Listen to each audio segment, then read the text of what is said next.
Good morning. My name is Katie, and I will be your conference facilitator today. Welcome to Chevron's first quarter 2021 earnings conference call. At this time, all participants are in a listen-only mode. After the speaker's remarks, there will be a question and answer session, and instructions will be given at that time. If anyone should require assistance during the conference call, please press star and then 0 on your touch-tone telephone. As a reminder, this conference is being recorded. I will now turn the conference over to the General Manager of Investor Relations of Chevron Corporation, Mr. Roderick Green. Please go ahead. Thank you, Katie. Welcome to Chevron's first quarter earnings conference call and webcast. I'm Roderick Green, General Manager of Investor Relations, and on the call with me today is Pierre Breber, CFO. We will refer to slides and prepare remarks that are available on Chevron's website. Before we get started, please be reminded that this presentation contains estimates, projections, and other forward-looking statements. Please review the cautionary statement on slide 2. Now, I'll turn it over to Pierre. Thanks, Roderick. This quarter, we had our best financial performance of the last year as the global economy recovers. Reported earnings were $1.4 billion, and adjusted earnings were $1.7 billion, or 90 cents per share. Included in the quarter were pension settlement costs and legal reserves totaling $351 million. Pension settlement and curtailment costs will be a special item going forward. For comparability purposes, 2020 adjusted earnings were recast to exclude these costs. Also found in the appendix of this presentation is a reconciliation of non-GAAP measures. CapEx was down over 40% from a year ago, and we ended the quarter with a net debt ratio of 22.5%. For the first time since the pandemic, cash flow from operations, excluding working capital, exceeded our cash CapEx and dividend spending. Cash balances ended the quarter slightly higher due to timing considerations. We expect cash balances to come back down later in the year. Free cash flow, excluding working capital, was $3.4 billion, up significantly from last year and higher than the 2019 quarterly average. With oil prices back up to around 2019 levels and downstream earnings still recovering, higher free cash flow this quarter is driven by the change in cash CapEx, less than half of the 2019 quarterly average. Maintaining and growing our dividend remains our top financial priority. Earlier this week, Chevron's board of directors approved a 5 cents per share dividend increase, about 4%, that positions Chevron to extend our streak to 34 consecutive years of higher annual dividend per share payouts. Since 2005, Chevron's dividend per share has grown over 7% per year, beating the S&P 500 and more than 4 times our peer average. When our first 3 financial priorities have been met, we also have a track record of repurchasing shares, 13 out of the past 17 years. As we look forward, we expect to begin the repurchase of shares when we're confident that we can sustain a buyback program for multiple years through the oil price cycle. When making this decision, we'll consider the likelihood of future sustained excess cash generation and the strength of the balance sheet. Adjusted first quarter earnings decreased about $700 million versus the same quarter last year. Upstream earnings increased on higher prices, and downstream earnings declined on a swing in timing effects and lower margins and volumes resulting from the pandemic. Both segments had negative impacts from Winter Storm Uri. Other was down primarily due to employee benefit costs. Compared with last quarter, adjusted upstream earnings were up more than $1.4 billion due to higher prices. Downstream earnings increased primarily due to margins and timing effects, including the absence of last quarter's year-end inventory valuation adjustment of more than $100 million. Other was down in part due to employee benefit costs. Upstream production was down 3.5% from a year ago. The increase in production due to the Noble acquisition was more than offset by a number of factors, including declines, asset sales, Winter Storm Uri, and OPEC Plus curtailments. Winter Storm Uri impacted both our upstream and downstream businesses, with earnings impact of about $300 million after tax in the quarter. All upstream production has been restored, and major downstream and chemical units have restarted. We also achieved first gas flow from the successful execution of the Alen Gas Monetization Project in Equatorial Guinea. This project allows gas from the Alen field to be processed through existing onshore facilities. Finally, the company announced an agreement to acquire all of the publicly held common units in NBLX. This stock transaction is expected to close in mid-May. We continue to take action to advance a lower carbon future. Last week, we announced an MOU with Toyota to work together to develop commercially viable, large-scale businesses in hydrogen. Also, we've continued to invest in emerging low-carbon technologies, including announcing 5 venture investments this year in geothermal power, offshore wind, and green ammonia. In addition, we're in the early stages of developing a bioenergy project with carbon capture and sequestration in Mendota, California. This plan is expected to convert agricultural waste biomass, such as almond trees, into a gas to generate electricity and sequester emissions of 300,000 tons of CO2 annually. Looking ahead, in the second quarter, we expect turnarounds and downtime to reduce production by 90,000 barrels of oil equivalent per day, primarily in Australia at Gorgon Train 3, where the planned turnaround and repairs of propane vessels are underway. The impact from OPEC curtailments is estimated to be 40,000 barrels of oil equivalent per day, primarily in Kazakhstan. In Kazakhstan, the FGP project recently placed the final module on its foundation. Remobilization of the construction workforce achieved about 95% of the end of first quarter objective. Further workforce additions are expected this quarter. In summary, it was a good quarter with our strongest financial performance in a year, continued progress towards advancing a lower carbon future, and a dividend increase while maintaining an industry-leading balance sheet. During last month's Investor Day, we shared our goal of higher returns, lower carbon. This quarter was another step in that direction. As we look forward to the next few quarters and the world gets better control of this virus, I'm confident that we'll continue to deliver stronger financial performance and help advance a lower carbon future.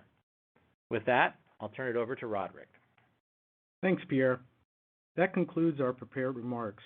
We're now ready to take questions. Please try to limit yourself to one question and one follow-up. We will do our best to get to all of your questions. Katie, please open up the lines.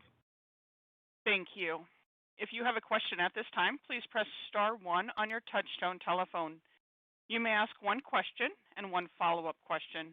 If your question has been answered or you wish to remove yourself from the queue, please press star 2. If you are listening on a speakerphone, we ask you please lift your handset before asking your question to provide optimum sound quality. Again, if you have a question, please press star 1 on your touchtone telephone. Our first question comes from Jeanine Wai with Barclays. Hi, good morning, everyone. Thanks for taking our questions. Hi, Jeanine. Hi, good morning. Our first question, Pierre, maybe just a housekeeping item on the numbers. Can you provide a little more color on the moving pieces for cash flow this quarter? It came in a little below street expectations, and I guess if we're doing it right, we apply your cash flow sensitivity per dollar change in Brent, and we're still coming up with a higher cash flow number than reported despite Winter Storm Uri. So we're just wondering if we're missing any other one-offs other than the pension settlement, since I know there was a lot going on this quarter. Yeah, thanks. Our dividend break even the past couple of quarters with weak downstream margins has been around $50. It was a little higher this quarter. There was nothing operational except Winter Storm Uri.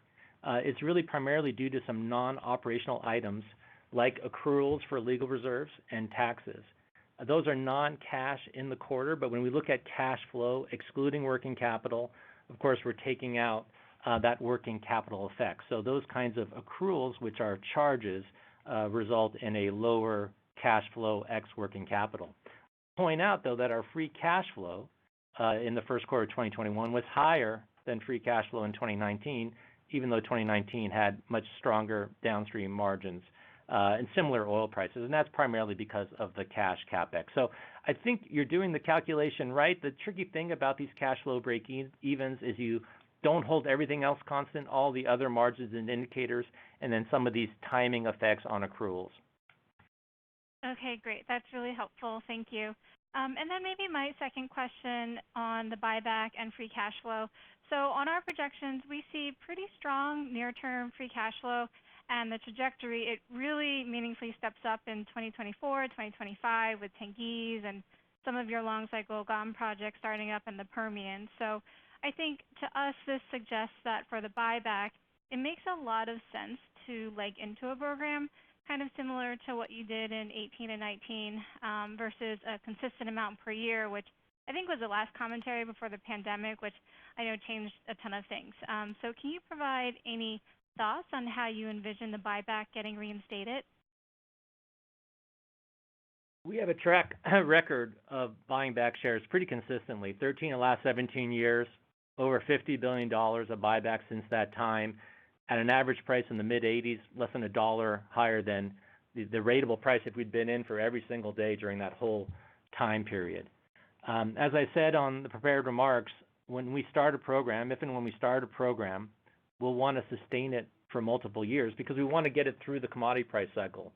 Shareholders feel differently about buybacks. There's a concern that we only buy back when our share price is high. That's a perception. That's not the reality because I just shared with you the actual numbers, but that's a perception that we have to deal with. So the common ground we find is when we start a program, have confidence that we can sustain it for multiple years. And we're going to look to those two factors, the likelihood of future excess cash generation and the strength of the balance sheet to weather a down cycle in oil prices that we know is going to happen.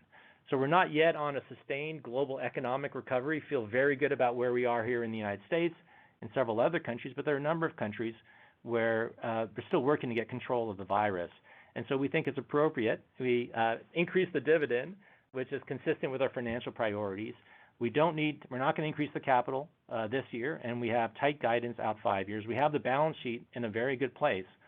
So yes, in the short term, any excess cash is going to go to the balance sheet. But over time, excess cash will be returned to shareholders in the form of higher dividends, like you saw us announce a couple days ago, and in the form of a buyback over time. Great, very helpful. Thank you for the time. Thanks, Janine. We'll take our next question from Doug Leggett with Bank of America. Thanks. Good morning, Pierre. Good morning, Roderick, and congratulations on your first earnings call. I wonder, Pierre, if I could just hit what might be the 800-pound gorilla in the room, which is the acquisition of Noble. The production seems to have kind of disappeared in the mix, and it's raising some questions, at least from people we speak to, about whether Chevron is underinvesting to sustain that long-term production capacity. What would your response be to that? We're not underinvesting. We showed during our investor day that we're very capital efficient, and at our $14 to $16 billion, we in fact we're going to grow production around 3%. That's not an ambition of us to have production growth. It's an outcome of what's a very capital efficient program. Janine mentioned we're investing to increase production at Tengiz. We don't have that production now, and that's $2.5 billion in the budget at Tengiz. So we have our eye on long-term value through this whole crisis. If you really step back to when this started about a year ago, we did hit short-term capital pretty hard. We kept our eye on long-term value. We didn't see the virtue in investing capital to add short-term production in a world that was going to be oversupplied for some time period, and arguably still is with OPEC plus barrels constrained. And again, we're not back to a full sustained economic recovery, but we preserve the options on long-term value. I'm very cognizant that we have a dividend obligation. We're one of the few companies that didn't cut the dividend. We're the only company that's increased the dividend, and really a dividend increase that averages 6% per year during a very difficult time.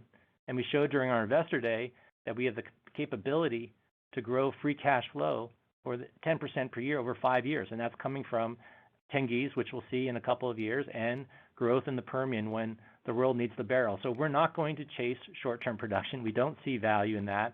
Our production guidance for this year is unchanged. It's 0 to 3%. You saw our reserve replacement numbers. The Noble acquisition undoubtedly has helped. Remember, we showed, and Mike showed at the last quarter call, that we've invested actually the same amount that we expected post-COVID as pre-COVID. Pre-COVID, we would have said $20 billion a year for last year and this year, about $40 billion. Organically, we're only going to do about 13 or 14 each year. But when you add in the 12 or 13 from Noble, we're exactly where we were pre-COVID. So we are not underinvesting. We have to sustain and grow the enterprise, but we're doing it in a very capital-efficient way. I appreciate the full answer, Pierre. My follow-up is actually related to CapEx. So I guess a quick one, but you are obviously running well below your run rate for the year. Is that just a timing issue? How would you expect the cadence to look over the balance of the year? And I'll leave it there. Thank you. Yeah, thanks, Doug. It is really timing. I mean, first quarter is normally a little light. Winter Storm Uri, obviously you're not drilling wells when you're shutting in production and dealing with the challenges of that, extraordinary winter event. And then there is just timing of some major capital projects that are more back-end loaded. So no change to our guidance of a $14 billion organic program. You saw a small inorganic acquisition in the first quarter number, so that can be different going forward. But from an organic perspective, we're going to stick with the budget. We're running a little low, as you say. We think we'll end up pretty close to the budget by year end. Great stuff. Thanks, fellas. Thank you. Thanks. We'll take our next question from Phil Gresh with J.P. Morgan. Hey, Pierre. My first question here is actually a bit of a follow-up on the cash flow in the quarter. There was a $500 million headwind from affiliate cash flows in the quarter in the cash flow statement. And in the last quarter call, you had given a guidance for the full year of a $0 to $500 million headwind.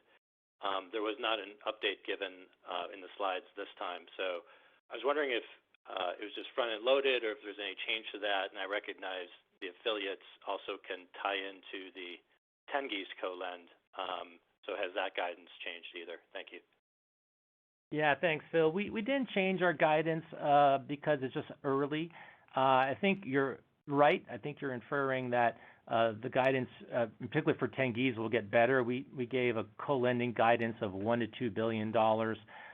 Right now, we'd be at the low end of the range, and frankly, we could be at zero, depending on if prices stay where they are right now. So you should expect us to update that guidance, at mid-year when we see a little more time with commodity prices. But clearly at Tengiz, when we have prices over $60, that reduces the need for co-lending and might not require any. And again, you could see a dividend out of Tengiz. That's a decision for the TCO shareholders to make, but we have not had a dividend now for, I think, 2 or 3 years, and so that would also be positive. In terms of affiliates, that cash flow line, again, is the difference between earnings from affiliates and the dividends. The dividends were about flat between fourth quarter and this quarter, so that's not a variance on the cash flow. But you're right that there's some timing in that. Some of the Winter Storm Uri effects kind of factor into CP Chem. Again, we'll update that guidance when we get to mid-year. Okay. And then the second question is on Tengiz. You're obviously continuing to ramp the head count. I think at this point, most investors are assuming some kind of delay in the startup timing, as well as impacts to costs from that potential delay. Kind of hard to overcome maybe a timing delay, but is it possible that you can still, in your mind, be able to do this within budget, even with the timing delays? I recognize you haven't given an official update here, but I just want to get your latest thinking. Thank you. Yeah, thanks, Phil. Let me just take us back or start with the Investor Day. We were at 22,000. We remobilized to 25,000, just short of our 26,000 first quarter objective. Then you saw where we plan to go in the second quarter. And when I cited also a big milestone was getting the last of 86 modules onto the foundation. So we're still making very good progress. We are managing through a pandemic. We have all the safeguards in place. They're working. We have a very low rate of positive cases right now. We've also started a vaccination program at Tengiz, It includes both the project and the producing operations staff, so it's not just for the project, also for the base operations. We've been allocated about 10,000 doses and have administered already 7,000. Future vaccinations, though, will depend on more allocations from the Republic of Kazakhstan. This is not a company program. We're doing it with the government and are allocated by the government in Kazakhstan. So to answer your question, and at this time, there's more pressure on schedule than costs. We have a backlog of work because of the demobilization last year and having to isolate work teams at times when we do have a positive case. It's possible, but hard to fully make up the schedule. We also have incurred higher costs as a result of COVID, but we've had some cost efficiencies and some foreign exchange benefits that may be able to offset the higher costs. So as we've said in the past, we need to demonstrate that we can fully remobilize, stay at full numbers, meet productivity targets, and achieve our milestones while managing through a pandemic. And the spring and summer work campaigns are very important to give us the data that will help us get a reliable update on cost and schedule. Okay, great. Good luck over the summer. Thanks. Thanks, Phil. Thanks, Phil. We'll take our next question from Devin McDermott with Morgan Stanley. Hey, good morning. Thanks for taking my question. Good morning. My first one is a follow-up on some of the production questions from earlier, and it relates more specifically to the Permian. And I think one of the things that stood out in your recent Investor Day was the fact that even at a much lower capital spending level, you were still able to achieve a similar level of growth in the Permian over the next 2 years, deferred slightly versus pre-COVID plans, but still attractive growth there. As you think about the resumption of activity to facilitate that growth here over the next few years, can you talk a little bit about the cadence and timing, or from a market standpoint, what signals from in terms of oil prices or otherwise that you need to see to begin increasing activity there to resume that planned production ramp? Yeah, we've been focused on three metrics, three conditions. So again, oil prices are going to move up and down. We're focused on the fundamentals. We've been looking at three indicators. The first is the global economy on a sustained path to recovery? Not quite there yet. Clearly optimistic here in the United States with high vaccination rates on the stimulus package. A few other countries, but again, a number of countries don't have control of the virus. So we need to get on a sustained path of economic recovery. The second is we need to see OPEC plus barrels get back into the market. We're starting to see that. We need to have clarity on what actions are going to take, but there's still a lot of production that is being curtailed. And then the third, and I think the third condition has been largely met, is inventory are back to near normal. And so the inventory surplus, for the most part, has been worked off. So I'd say one of the three conditions. Now, that's for us to increase CapEx, not this year. Our budget is fixed this year, $14 billion, but within the $14 to $16 billion 5-year guidance that we talked about. So we're still talking about a modest increase. In terms of the Permian, everything is going very well there. The first quarter production was clearly impacted by Winter Storm Uri. That's about 60,000 barrels of oil equivalent a day for the quarter. But if you take that out, production, I think, looks good. Our declines, we shared last second quarter, Jay shared that production could decline 6 to 7% if we stayed at low activity levels. It's probably a little bit better than that. It might be closer to 5%. But undoubtedly, we're at the low investment levels that we're doing right now. We'll see some declines. That is okay. That is the correct response to an oversupplied market. In particular, again, when we're keeping our eye on long-term value. So what you could see later this year is we could bring, right now operated, we have 5 rigs, 2 completion crews. Our net non-op is a similar rig count. Certainly we could bring back a completion crew later this year, and that would help us reduce some of our drilled and uncompleted wells. But in terms of getting on the trajectory that we showed at our Investor Day, there's still time. I mean, that outlook kind of factored in that we would still be in this kind of not full recovery at this point in time, and then it ramps up, over next year and the year after that. So, can we do it faster? We absolutely can. Can we hold it where we're at here longer if necessary? We can. It's very flexible. it's the appropriate response. But the long-term value, and the point, I think, of your question is there, right? The 1 million barrels a day that we showed in 2025, but more importantly, highly accretive to returns, strong free cash flow, right? Free cash flow positive last year, growing free cash flow. So it's a fantastic position we have. We're advantaged because of the royalty. We intend to invest in there, but we're going to do it at the right time. Got it. That makes a lot of sense. And as we think about decarbonization, energy transition, and returns, I think you've got a very thoughtful approach on that, and focusing on returns, enhancing investments, decarbonizing your existing portfolio, integrating renewables into the portfolio has been one of the pillars there. You've had some progress here over the past few months in both venture activities you highlighted in the slides, the hydrogen MOU. And my question is, you've seen some of your peers in the industry form new business ventures focused specifically on commercializing technology and scaling up new business opportunities to hopefully become growth engines over time, returns enhancing growth engines. Can you talk a little bit more about Chevron's strategy for transitioning some of the investments and opportunities you've been able to capture so far into new growth ventures over time, including a monetization strategy or scaling strategy for some of the venture investments that you've talked about here in your prepared remarks? Yeah, look, you summarized our strategy pretty well. I'll hit it really quickly. The first is to make the oil and gas that we produce as low carbon as we can. We put out 2028 targets that have a 35% reduction. We think we're top quartile. We'll stay top quartile. And we showed a slide that said we'd go beyond that and get the carbon intensity down into the mid-teens in terms of kilograms per barrels of oil equivalent. So that's the first. That's really done in the segments. That's really where the work gets done.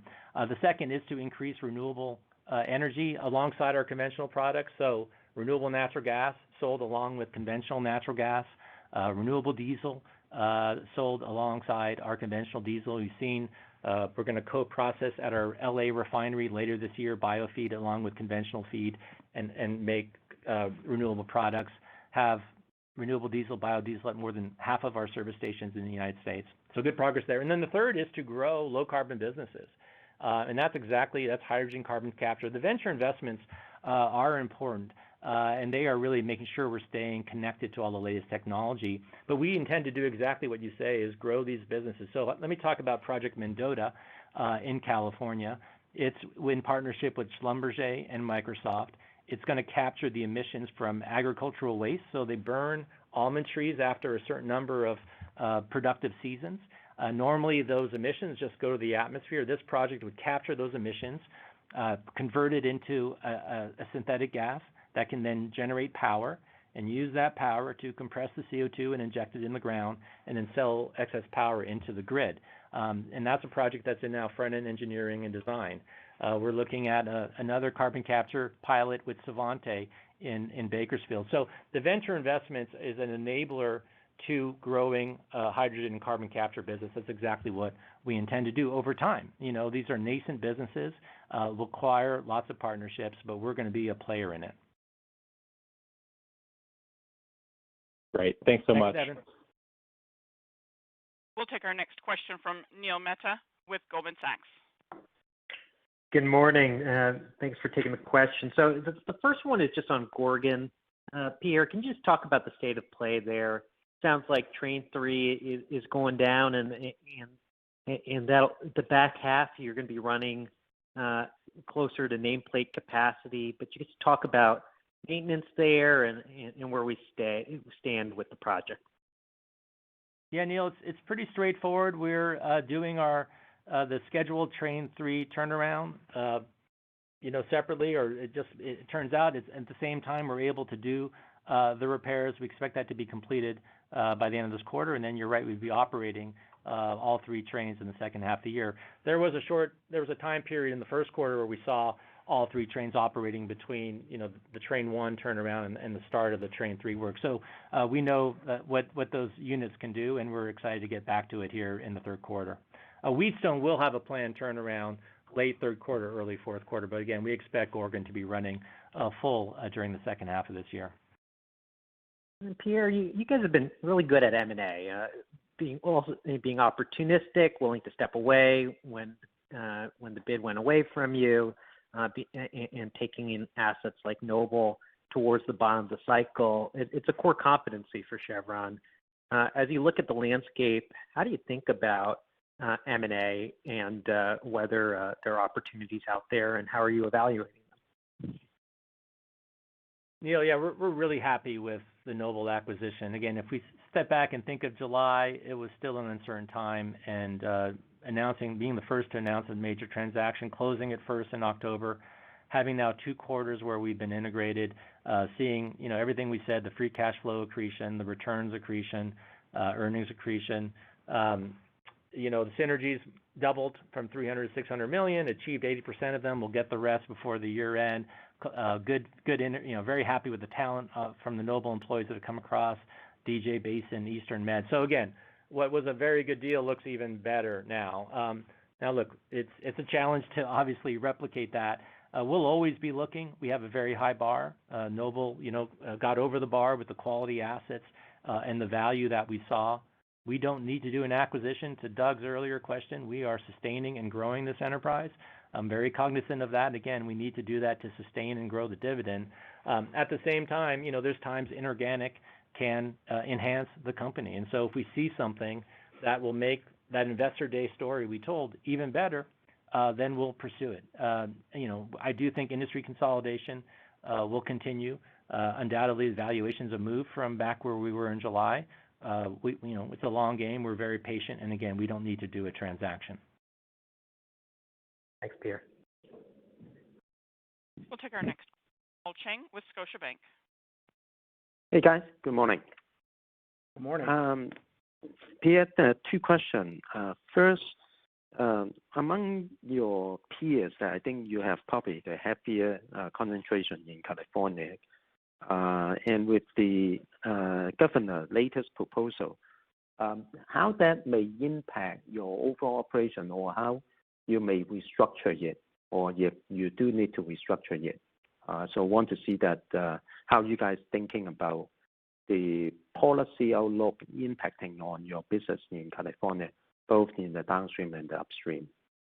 The second question that if we look at some of the smaller cousins in the large cap E&P, in the last 12 months, I think one of the movement is into the variable dividend, which is never a thing for the major oil companies such as you guys. You guys always use the share buyback. So just curious that internally that have the board and management even consider the variable dividend versus buyback to see which is a better way to return cash to the shareholder. Sure. Thanks, Paul. I'll answer your second question first. Of course, we pay close attention to what everybody does. We have not been convinced that there's a better cash return story than what we do, which is a steadily growing dividend, again, with a 4% increase announced, 34th consecutive year of growing dividends, 7% compounded rate for the last 15 years, and a ratable buyback program, 13 out of 17 years, very close to the actual ratable price during that whole time. So we talk to our shareholders all the time. I think our shareholders support our framework, but of course we'll keep an open mind, but we don't see the value in it. Look, I think those approaches are gaining favor in part because dividends have been cut by other companies and other actions that have not been as consistent, as predictable, and as reliable as what we've done over that track record of 34 years on the dividend and 17 years on the buyback. If you go to California policy, there's I'm not sure exactly which one you're referring to. There's an internal combustion, I don't know if it's a ban or a rulemaking proposal to reduce that by I think 2035.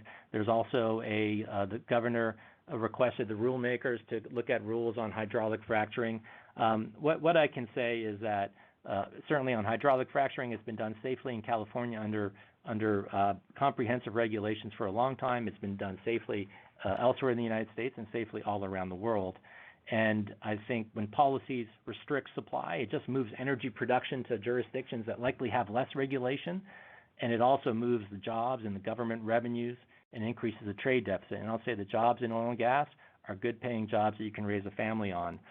So in terms of our operations, if some sort of hydraulic fracturing ban was implemented through the rulemaking process, it would not be material to Chevron's upstream operations in California. It impacts future drilling at a field that represents less than 10% of our production. Of course, we'll work with Governor Newsom, though, to make those rules as advance the environmental objectives while continuing to support the jobs and the economic benefits of our industry. In terms of any kind of internal combustion engine ban, what I'd say is we support the Paris Agreement. We support a price on carbon. Light passenger vehicles represent less than 10% of global greenhouse gas emissions, so let's make sure we also focus on the other 90%. But if we want to look at to EVs and transportation, put a price on carbon and let the technologies compete in the marketplace. Thanks, Paul. We'll go to the next question. We'll go to Ryan Todd, Energy.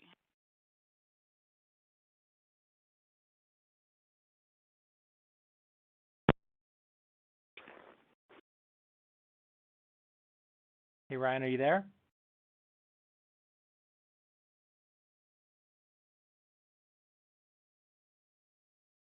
Katie?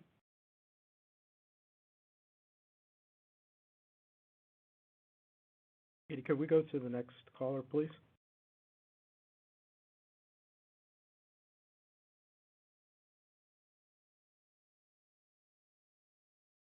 We'll take our next question from Roger Reed with Wells Fargo. Hey, good morning. Hi, Roger. Good morning.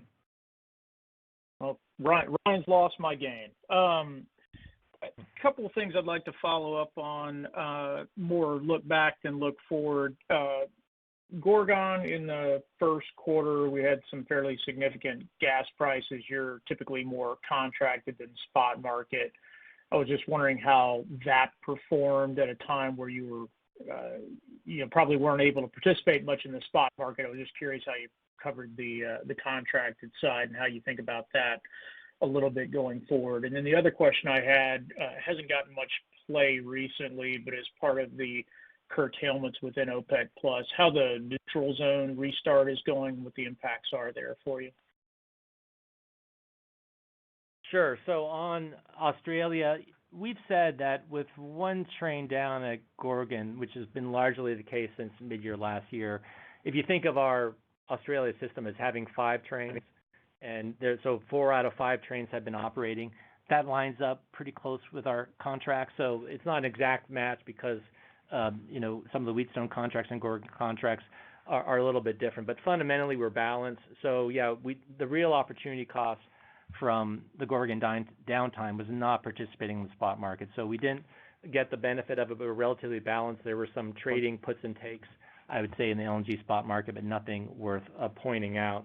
In terms of PZ, that ramp up continues very well. It's at 60,000 barrels a day. Our share pre the shut-in was about 80,000, so we expect to get there here during the course of the year. And then, of course, any OPEC Plus curtailments. At this point in time, it's not being curtailed, but that's really subject to the local governments. Great. Thanks, Roger. You. We'll go next to Manav Gupta with Credit Suisse. Hey guys, I just quickly want to focus on 2 questions on the California project.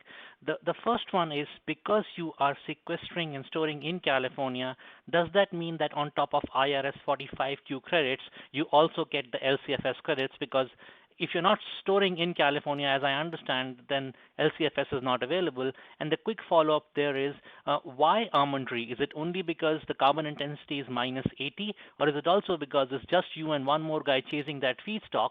So what we're seeing in the soybean oil market, that doesn't replicate. So if you could tell us why almond tree as a feedstock.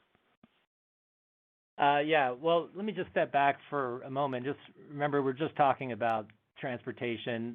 That's the 4th largest source of greenhouse gas emissions globally, right? The first is manufacturing, second power generation, third is agriculture and land use, and then 4th is transportation. So agriculture and land use is an important source of greenhouse gas emissions. You've seen our work in renewable natural gas.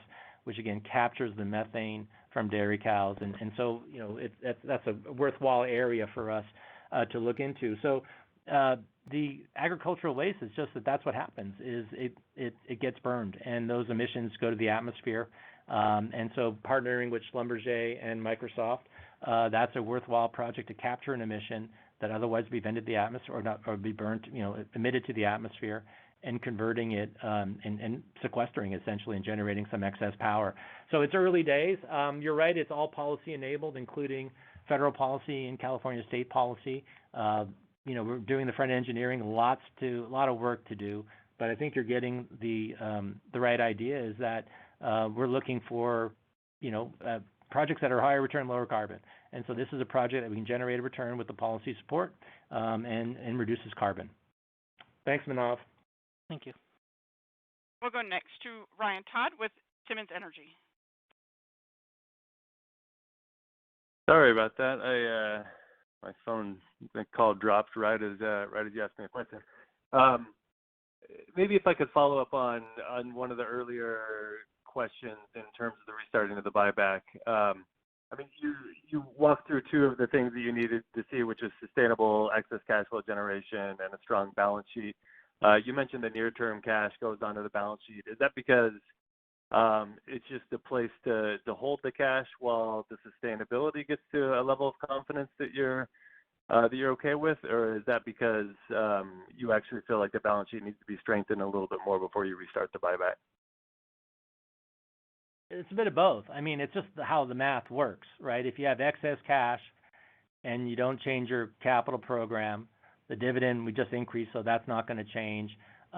So just by definition, it goes to the balance sheet. And so, but it also, I think you can infer in my comments that, again, we're looking to future excess cash generation and the strength of the balance sheet to weather the commodity price cycle. So I'm not going to give you a hard target. We're going to use judgment because there's judgment on future excess cash generation. This is our first quarter, actually, with current excess cash generation. We expect the next couple of quarters to be potentially even better because you've got oil prices above 60, refining and chemicals margins much stronger.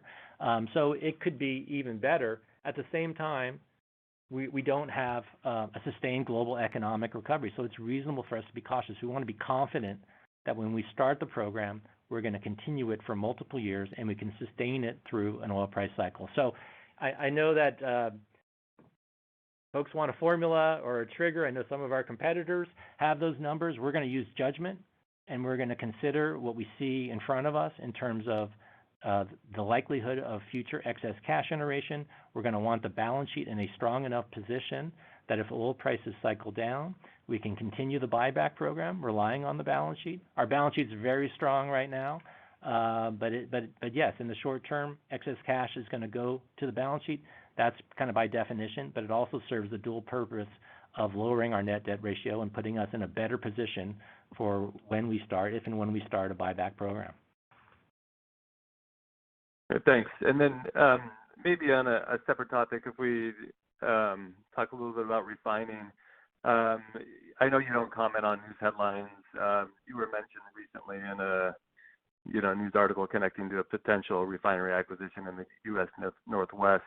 You did acquire a refinery in recent years. Can you talk about how you think about your portfolio exposure on the downstream side in general? Appetite for increasing or reducing that exposure in any way, and how your general view on the refining outlook over the medium term may play into how you look at managing your portfolio. Yeah. So again, I won't comment specifically on that report. The refinery in the Gulf Coast, this very small acquisition that we made, was something that I had foreshadowed. I was leading the business at that point in time. Because we'd only had one refinery in the Gulf Coast region, we were, I think, the only company, really, major company with that setup. We were on the eastern side of the Gulf Coast in Mississippi, and so our retail in Texas was supplied by third-party barrels. So we had talked about that. We didn't have to do that, but when the opportunity came, and that transaction is kind of working as we envisioned. So on the West Coast, we're in a much different place. We have a 2-refinery system. We have a leading brand, really strong infrastructure. We are, we're growing a little bit in Mexico. Some of our retail volumes there. So I'd just say we're in a strong position on the West Coast, and in the Gulf Coast we were also strong, but we felt we could make us even better by getting something on the eastern side and the Texas side, and we did that. So I wouldn't read too much into it. We did a small Australia retail fuels, which again was enabled our value chain out of Asia. So there's been some very targeted, modest acquisitions in the refining business and retail business. But for the most part, you know that we have a focused geographic footprint, very competitive business. As we look forward, it's going to get better. Winter Storm Uri, as difficult as that event was for everybody in the region, one of the outcomes was it tightened inventories for fuels and especially for chemicals. So those margins have recovered a little more quickly than they otherwise would have, and we think the next couple of quarters are going to be good, and we're well positioned in our downstream and chemicals business. Thanks, Pierre. I appreciate all that color. Thanks, Ryan. We'll take our next question from Jason Gabelman with Cowen. Hey, thanks for taking my questions.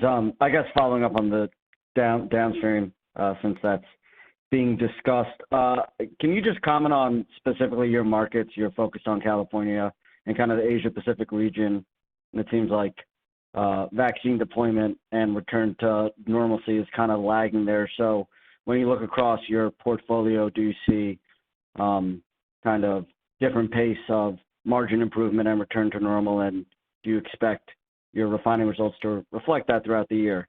And then secondly, on the Toyota MOU you announced, there was a comment in the press release mentioning that the MOU in the pursuit of hydrogen will leverage existing market positions and assets that Chevron has. Can you maybe elaborate on that comment a bit, what market positions or assets or at least the types of market positions and assets that the MOU will leverage?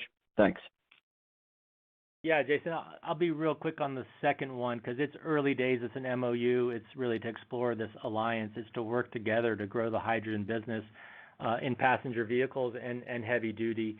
You'd expect that the focus would be around California, which makes sense. And the reference to assets is like hydrogen fuel dispensing at some of our service stations. So that's the comment. More to come. We're very excited to partner with a great company like Toyota on the fuel cell technology, and you'll hear more over time. In terms of the regional differences, you're absolutely right. There are regional differences. If I contrast first West Coast and Gulf Coast, actually, Gulf Coast is a little bit stronger. I mean, Florida looks, really pretty much back to normal. West Coast on track with gasoline and diesel, really has come on strong. Now the Southern California resurgence, earlier this winter has worked its way through. The rates are very low, and you're seeing that come back. Domestic travel strong again in the Gulf Coast region, seeing it come back in California. What's a little bit weaker we're seeing on the West Coast is because the big airports in San Francisco and LA are so heavy for international travel, that clearly is lagging. Now, hopeful it's coming soon after domestic travel. We saw the announcement in Europe that fully vaccinated Americans could go to Europe this summer. So we'll just see. That's hopefully not too far behind. We saw in China and Australia that domestic travel fully recovered once those countries got their arms around the virus. So I'm confident domestic travel will come back very quickly here in this country. But again, international travel will lag a little bit, and we'll just see. Asia, Asia is big. It varies. Some countries have much better control of the virus than others. And then, the excess, some of the new refining capacity in China becomes relevant there. So, the U.S. is strengthened for sure, as I said earlier, with Winter Storm Uri, and you're seeing that in petrochemicals too. So I do think second quarter, third quarter are going to look better. It is a global market, so these markets do stay connected. Asia has also recovered somewhat, and we'll see where the results are over the next few quarters. Thanks, Jason. Thanks. We'll take our next question from Sam Margolin with Wolfe Research. Hi. Thanks a lot. So I just have one question, and I want to revisit this reinvestment topic because it seems pretty influential right now. So as you know, you field a lot of questions about your organic maintenance capital, and then anything inorganic, is supposed to be accretive to some metric, whatever people choose. But I think, is it fair to say that with Noble, what we're seeing is a flexible strategy to reserve and production management. If you're generating surplus cash, you're building capacity for inorganic adds to manage sustainability, and we should think about it as kind of a multifaceted approach instead of this siloed point of view that that people seem to be shoehorning you into. Is that fair? I think so, Sam. Yeah, I mean, when we look at just the organic capital, and you say again we were 13 billion and some change last year, 14 billion, and we had planned to be at 20 billion each year pre-COVID, and you make that comparison, but to not include the inorganic seems to not tell the whole story, and I think you saw that in a lot of the reserve replacements, other numbers, and you saw that in our investor day, our ability to basically get pretty close to the same production guidance, 5 years out this year versus where we were last year, is a reflection of greater capital efficiency, but also the Noble transaction. Now, so that I agree with you. Whether we do that again or not, that's a separate question. We don't have to do that. We can sustain and grow the enterprise. Our sustaining capex on the upstream side, excluding exploration, and how we've defined it, is about $9 billion. So we are above that. Of course we are. We're investing in Tengiz, which we know is going to result in higher production and much stronger, higher cash flow. So again, we showed a free cash flow growing 10% per year. So I do understand all the questions. I think you are hitting it. It's a little bit focusing on half of the story. We got to look at the whole story. Of course, we're managing the whole company, and again, keeping an eye on long-term value. Thanks. Thanks, Sam. We will take our last question from Neil Dingman with Truist Securities. Morning, all. Two things. One, you haven't talked, and I don't perceive this to be an issue, but because based on your costs, I'm just wondering, are you seeing any concern, just if you would talk a little bit about OFS potential inflation, both domestic and international, and then same sort of thing around any raw material shortages and maybe include personnel there? Yeah, short answer is nothing at this point in time. Lots of talk about it, but we are not seeing, requests for price increases or that. In terms of inputs, certainly steel prices are up, so that would, flow through to our wells and the oil tubulars.